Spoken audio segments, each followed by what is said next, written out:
Well, I've been looking forward to this stash ad for quite some time for a number of different reasons. Shall we do it then? Welcome to Table Talk.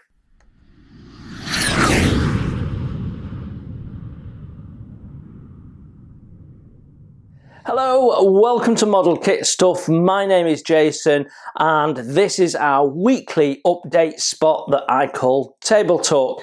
And if you're one of my new subscribers this week, a massive welcome. What we do in this video is just chat through what's been happening in the week on the desk, on the channel, what's coming up in the immediate week ahead, and then one or two other things, longer range plans and all sorts of stuff. So you never really know what's coming up in Table Talk. It's different every week. So first of all, big welcome to all the new subscribers and a big welcome back to those of you that have been following some time.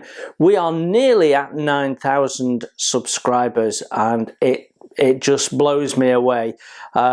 In November, the channel will be 4 years old. So, you know what? It'd be really cool if we got to 10,000 by then, but I'm not sure. Bit of a tight thing. Anyway, this week has not been as productive as I would like it to have been. The schools are still off here in the UK for the Easter 2-week break. My partner Paula has been a little bit under the weather and she was going to her mum's and then didn't. So, and the kids are milling around, so it's a bit difficult to get any modelling done. But we did do some, we'll talk about that in a minute. So yeah, we managed to push one or two things forward. But in the main, my big plans for Easter, I haven't managed to deliver them. Who knew, hey? Who knew? But yeah, the big breaking news this week is that the Airfix Liberator is now out on sale. Mine's on pre-order. I was hoping I'd have it by today so I could share it here, but I think it's likely to come tomorrow now. Looking at the DPD tracking, it's in my area. It's just not come out yet. So, but that was one of two stash ads that should have been happening this week, this one being the other one. So, you know, we do have something to talk about. The Liberator, as soon as I get it, I will film it, and who knows, I might even do a live stream on it. My understanding is from the person in the magazine that I shared last week, they reckon that it is the most detailed Liberator to date, bar none. So that will be interesting to see. It'll have the fit standard of modern Airfix, which is as good as anybody's, sometimes even better than the best, so-called best, mentioning no names, Tamia. So I'm really looking forward to the Liberator. This could be the big kit release from Airfix this year. There's no guarantee that we've got some surprises coming. So if there's nothing else to be announced, and we're looking at just the stuff that was in the Airfix 2024 catalogue releases, then this is the big one. It really is, and it's coming a lot sooner than I would have expected, because they're usually around about end of the summer. I think also imminent is the lifeboat. I suspect we'll be seeing the lifeboat out in the next week or two as well. So yeah, and that's just on the back of all those releases we talked about last week, the re-releases. So a lot going on at Airfix in the way of releases at the moment, but the Liberator looks stunning and is probably the star of the year. So keep your eyes peeled for that. What I may well do is do a live stream and then film a proper first impressions.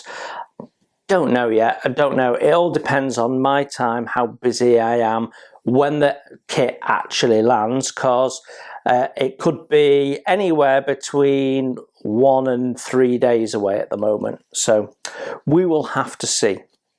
But my other stash ad was this, and I'm really excited about it. I've had it on order, pre-order for a little while, and this is, I believe, the second release of this kit, and this one is in Ukrainian format. So you get two versions in here. You get the light armored version, which is what you can see on the box, and then there is a heavy armored version, which you can see, get that in shot there, so it has additional armor. Now, since they first released this, other than changing the decals so they can do a Ukrainian version, they've included a load of 3D printed upgrades. So we've got this additional armor and fittings around the turret, and I've had a peek in the box to check everything was okay, and you know, just have a look around, and it is stunning. The kit is absolutely stunning. So Magic Factory, the other reason I'm a bit interested is because Magic Factory, Chinese company, I have never had one of their kits before, and I've heard some good things. There's a lot of photo etching here. Their aim is to manufacture kits that don't require any aftermarket. So that will also be interesting, but you could, especially with vehicles, there's always aftermarket because there's always stowage and stuff, and it doesn't have figures and things. So, but I think from a point of view, a bit like Amusing Hobby, you get everything in the kit. I think that's the plan. So I've not looked at the instructions. I've not taken anything out of bags, but the 3D printed panels and things here are so wafer thin. They're absolutely stunning. So I'm looking forward to doing that. So what happens when I get a stash ad of this sort of caliber, I shuffle everything around. I have a spreadsheet with a plan on, and I shuffle everything around, and what I'm planning to go out gets moved. Now, clearly the Liberator has to come out first, so we will film this and then slot it in shortly after, and we'll put it on one of the Wednesday slots. But yeah, she's a stunning kit. So it's new 3D printed upgrades and decals is what it says, and of course you get it in the 47th Mechanized Brigade's Ukrainian standard camouflage. So yeah, really interesting to see what that kit looks like and ultimately builds up like. So yeah, I've been waiting for some time for that. When you see the pictures of the kit built up in just its styrene unpainted, it does look stunning. So I'm really looking forward to having a delve in that box. So probably a good thing that the Liberator didn't turn up, because I might have ended up looking through the Liberator and not paying this much attention. So I'm glad I've had a route around it, because it is stunning. Anyway, that stash ad's done, and I can't think of anything else that I've bought for the hobby this week. No. I just had to stop recording because my daughter Alice dropped her phone on the floor in her bedroom, which is immediately above us, and it's funny how something so small sounds like she's just felled a rhino in her bedroom. Right old crashy noise, so I had to investigate. Anyway, all good, and we're back. So where were we? Oh, I know where we were. Let's have a talk about what happened on the channel last week. So Monday, and we kicked off with the final look at Infinity sanders, their range of sanders, which was the photo etch ones, and I think it brings the whole range to a conclusion, and my conclusion out of it all was the glass ones, really consider whether you want them or not. All the rest of them, one way or another, have built up to make the perfect collection of sanding tools, and I deliberately left the photo etch ones to the end, because all the way through I'm comparing the others to an emery board, and then at the end we find the solution they've got to the emery board, and it is an improvement on the emery board. So Infinity have managed to sort of pull off what has never been possible, which is for me to abandon my emery board for sanding sticks. It's always been, well, I've got sanding sticks, but I still need my emery board. So that's why I decided to do the Infinity range. I've got the full range, so let's talk about it. And I hope that collection of, what is it, 5 videos has given some of you something to think about, especially those of you that are using other brands, because my experience is those other brands, they wear and fall apart a lot quicker than the Infinity ones. So yeah, really interesting. Wednesday, I don't do figures very often, but we did a review of this new release of figures, which they unfortunately named Street Workers, which I don't know whether in the Ukraine that's a different thing. I know Mini Art has relocated to Poland, but they're still a Ukrainian owned company, as in the people that own the company are Ukrainians. So I don't know whether it means something different or it's lost in translation. But in the UK, Street Workers means something a little different. Yeah, I thought the box name was amusing, but it is what they are. So yeah, it's a nice little set of figures because you can break them up and they tell a story in their own right as individual figures, or you can bring them together to give you a bigger story. So I thought they were lovely, and as always you get loads of spares and stuff. So I do love the Mini Art kits, and they really don't ignore the modelers who want to take military vehicles and add a splash of colour to them and put them in a different setting with a bit of wall or a dog or whatever they're gonna do. I think it's lovely that they do that, and it has really opened up the hobby. So kudos to Mini Art. They really are pushing some of the boundaries and saying, well, okay, it's a military vehicle, but we can do this with it.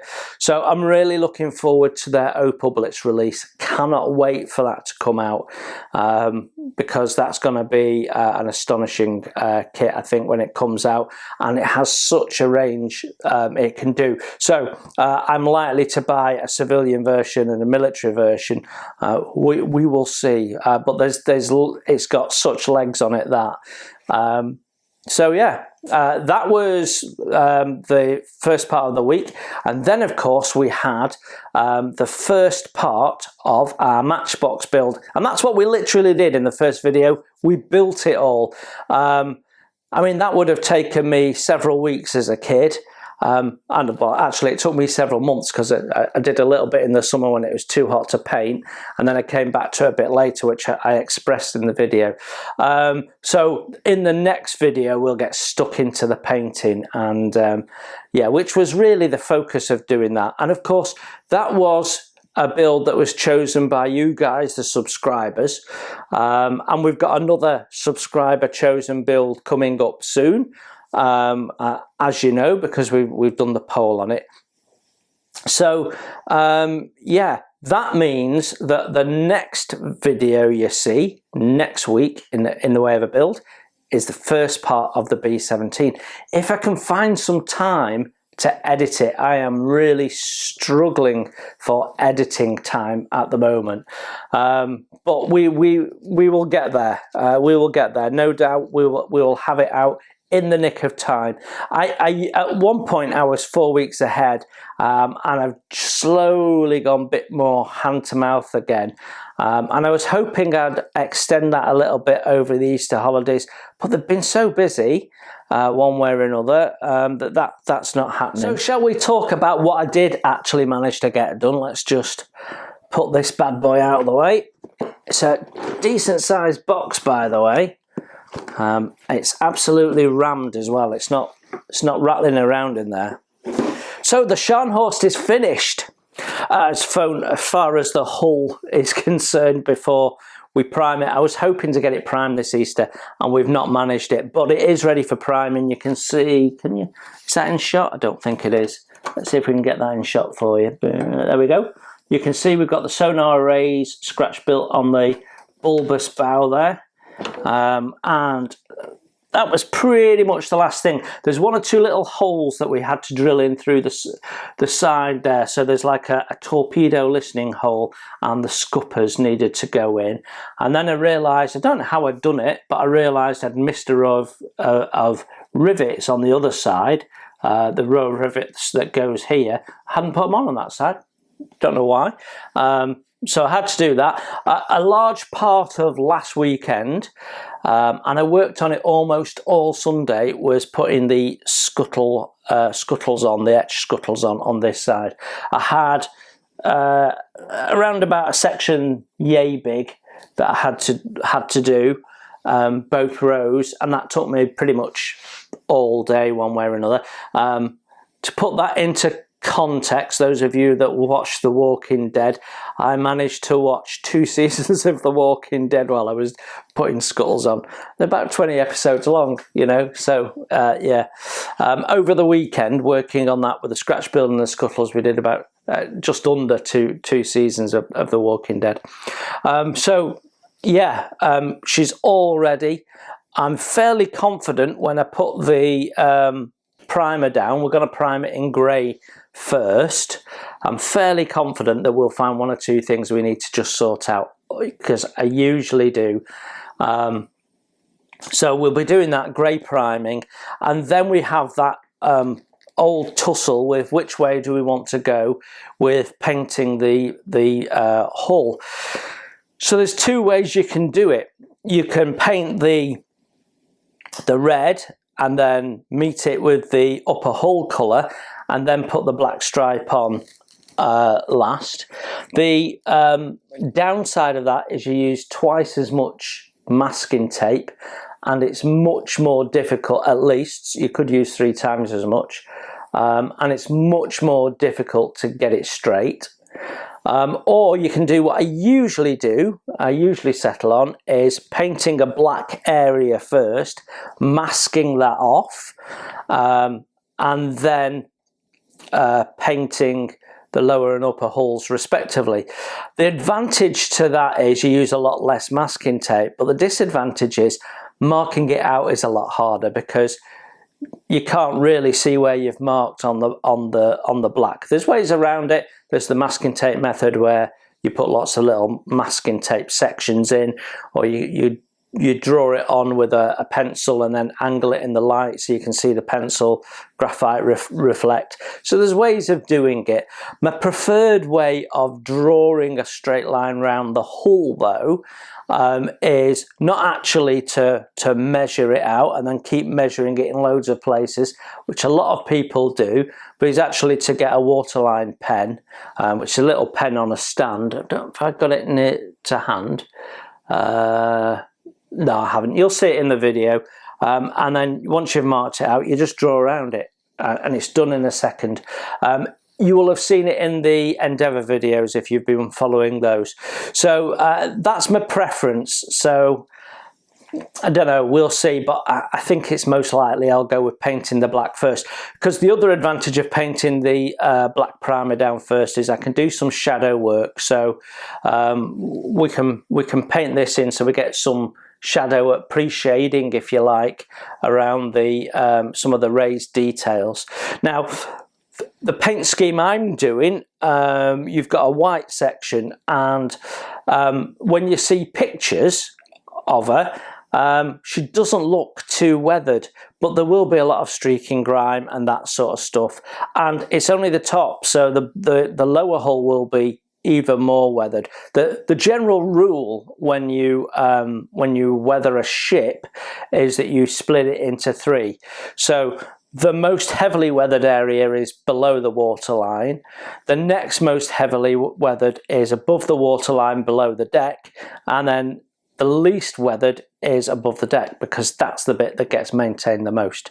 So that's sort of the rule when you're weathering. So anyway, we're at that point where we can start putting the paint down. But I think I said this last week, but if you missed last week's table talk, This is going to be weathered, but it won't get weathered straight away because we need to have the railings on, because the stanchion positions dictate where the streaking grime comes from, along with one or two other things. But as you can see, she is ready. We've got the hatches there, the ammunition loading hatches there, got the little waste pipe there, so there's another loading hatch there. So it's all done. I'm happy with it. It's looking pretty cool. There's one thing that's niggling me, but I'm not going to mention what it is, because I might correct it and I might not. I don't know yet. But we're at that point where we can get some paint down, and then once we've got paint down, we can get deck down, and then we've got to mark out. Now, there's always a bit of a conversation. Do you put the aerial markings on, which in the case of German ships is a great big swastika across it? Well, that makes it historically accurate. Some people find it offensive, and obviously you fully understand why. I tend to be in the business of doing historical accuracy. You know, the symbol and the paint and the machine are not really a reflection of the regime, if that sort of makes sense. So I don't mind it personally, you know, and you know, my family fought against it. They were in the Navy, and one of them died. So yeah, I get it, but I will be putting the swastikas on. But because of YouTube policy, I may well put them on and then have to cover them up, and whenever they're in shot. But we'll see how that goes. I need to reread the guidelines. Are modelers who see that likely to be offended? Because the people watching the video most likely won't be offended, I would think. But it only needs one person to be upset, and that's the video gone. So I think what we'll do is put them on and cover them up. But yeah, something to think about. I need to catch up with Nige, see where he is with his. And then we said we'd do a live stream when we got the hulls done, but I don't believe his hull is ready, but I've not spoken to him for a little while. So that was the main thing we've done. We have done some stuff on the B17, but I'm not going to show you because that's a spoiler for tomorrow's B17 update, which links smoothly like a professional into what's coming up next week. Well, I've got to be honest, next week is a little bit up in the air because of the Liberator. So on tomorrow, we've got the B17 update. Then on Monday, we've got a product review. Quite an interesting product if you've not used it. It's a new product to me, and it's I found it really powerful. So product review. Then on Tuesday, we've got Endeavour Part 12, and then we're back to the normal every other week. Wednesday is where things could change. So it could be that I'd have the Liberator first impressions out on Wednesday. It's highly likely that it will be. That we might do a live stream, which would be the first time I've attempted to do a 4K live stream on the camera that you're watching me through now. So that in its own right will be interesting. So if we do that, then I might film the first impressions for that to go out on the Wednesday. So you'd have the live stream version, which will be sort of what's in the box, what do people think, a bit like a first impressions, but I can't take photographs, so we can only look at the sprues. And then I'll do a formal first impressions, which inevitably will be a better quality video. But what I might do is I might do the live stream, which will be one evening. So if you imagine that the kit turns up later today, it's Friday as I film this, then it could be that Saturday after the Saturday night we could do the live stream, or Sunday night we could do the live stream, and then away we go as normal. Now, I've got a gap on Thursday, but I'm hoping to get some more remastered videos out on Thursday. But what we could do is leave the Wednesday slot for what it's entitled to and put the Liberator out on the Thursday as an additional first impressions. So these are all things, depends on the timings of how long it takes the kit to get to me, how long it takes me to record it, and when I plan to do, when I've got a space to do a live stream in my busy family life. So who knows? But the Opel Blitz bus from Roden, if you remember it, the Opel Aero, if you remember it was on Table Talk a little while back, has the round Aero engine looking grille. That is the official first impressions for Wednesday currently. So that might move. If it does, I'll move it back a week, which, okay, yeah. So yeah, that could move things back, but I might not. We might just do it as an extra. Why not? So it all depends on how quickly I can put all that together, because all that additional video work and editing work is piling on top of the other editing work I've got to do, which I'm behind on, and I haven't edited Scharnhorst 10, which is the build coming up after that. So don't know. There's a lot in the air is what I'm saying, but if the week runs without the Liberator, you'll see the bus on Wednesday, and then it's B17 is what I'd like to get up on the Friday. It all depends. It all depends.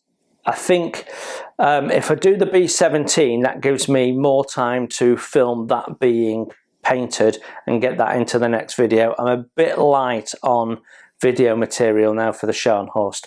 So B17 kicking off would be handy. And then I might do the Sharby one again. I know I said I'd do it on a 3-week rotation, but if I'm not getting to this, I might have to pause it out another week. So there's a lot going on from a video editing point of view, and I have to sort of juggle that so that you get continuity of supply. Yeah. So it doesn't help that I've still got some of these reworked videos to get out, which I've managed to get none of those done this week, which is really frustrating. But we are where we are. It's not the end of the world, and yeah, all good. So that is what's coming up. No doubt we'll talk on next week's Table Talk about the Liberator. So if you do miss the first impressions, you'll get to see it briefly on the Table Talk anyway. But look out for a Liberator live stream, because that could be coming out tonight, Saturday night, or it could be coming out tomorrow night. As I record this, I don't know because the kit's not in my hand. Okay, so I'm recording this Friday morning, and it's a bit early for deliveries. You can probably see by all this artificial light, it's not great, but it's dark outside. So that's sort of where we are with everything, to be honest. As always, the hobby is full of very special people, and this week I have to say thanks to Paul, Model Monkeys channel, for your donation, which is now sort of a weekly donation. But if you donate through PayPal, Super Thanks, or Super Chat, I get to see that, and I know who it's come from, and I'll give you a mention on Table Talk as a thank you. So yeah, that was that. The pre-order that you've seen, the M2A2, that's already paid for. The Airfix ones, they take the money as they go out. So that came out of the pot this week. So I'm hoping to not spend any money for the next month or two, and then we can get some more kits out. I reckon I've got enough first impressions material to get me through to about the end of June currently. So that means I can build my pot up a bit to see what else comes out, because there is some lovely stuff planned to come out, not least the Opal Blitz, which, as you can tell, is really really poking me and say buy me, because I keep mentioning it, don't I? So yeah, that's sort of where we're up to. I have no other breaking news at this time. I think this weekend it's B17 weekend. Yeah, that's right, B17 weekend. So I'm going to try and push that along, but I am also going to try and get some paint down on this. So I think what I might do on Friday, what I might try and do on the Saturday, when I usually do Endeavour, because I'm a bit ahead, is I might try and prime this. Then on the Sunday do my B17, and then the following week on the Saturday pick the Endeavour back up. And I'll still be 2 or 3 videos ahead, and because they go out every fortnight, I can quickly build that up. So I do have a little bit of flexibility on a Saturday morning, but it's also the morning I go to the farm shop for the veg, and then to the supermarket for everything else. And then by the time I've done that and put that away, there ain't much time left in the morning. So it does eat into your Saturday. Right, there we go. That is it, boys and girls. I think I can't think of anything else we need to talk about. So I hope you got something out of that, and you're enjoying the content from the channel. I get lots of really nice comments, and they're always appreciated.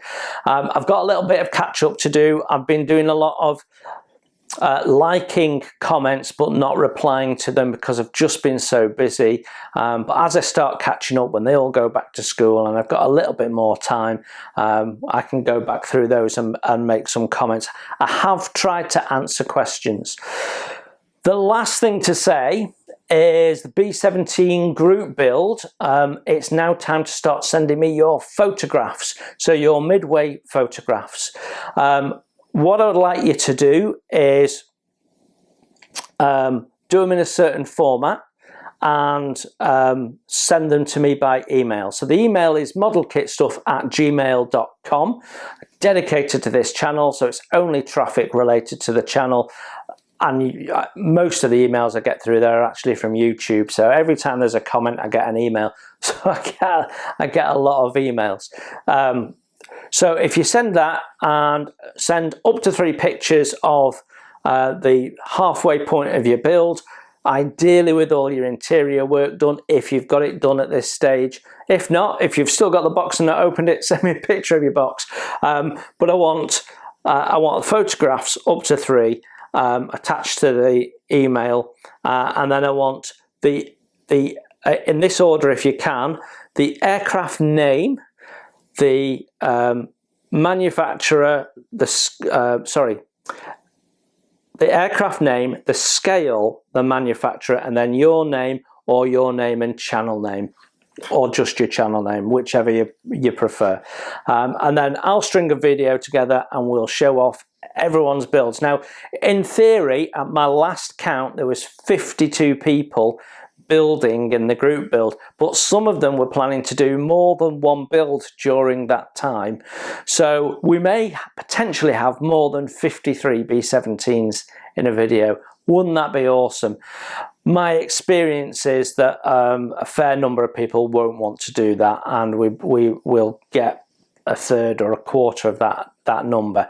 But please send me your photographs, because you've done all that work, especially the work of your inside, and you got an opportunity to show it off and see what others are doing as well. So please start sending those pictures in. Brilliant.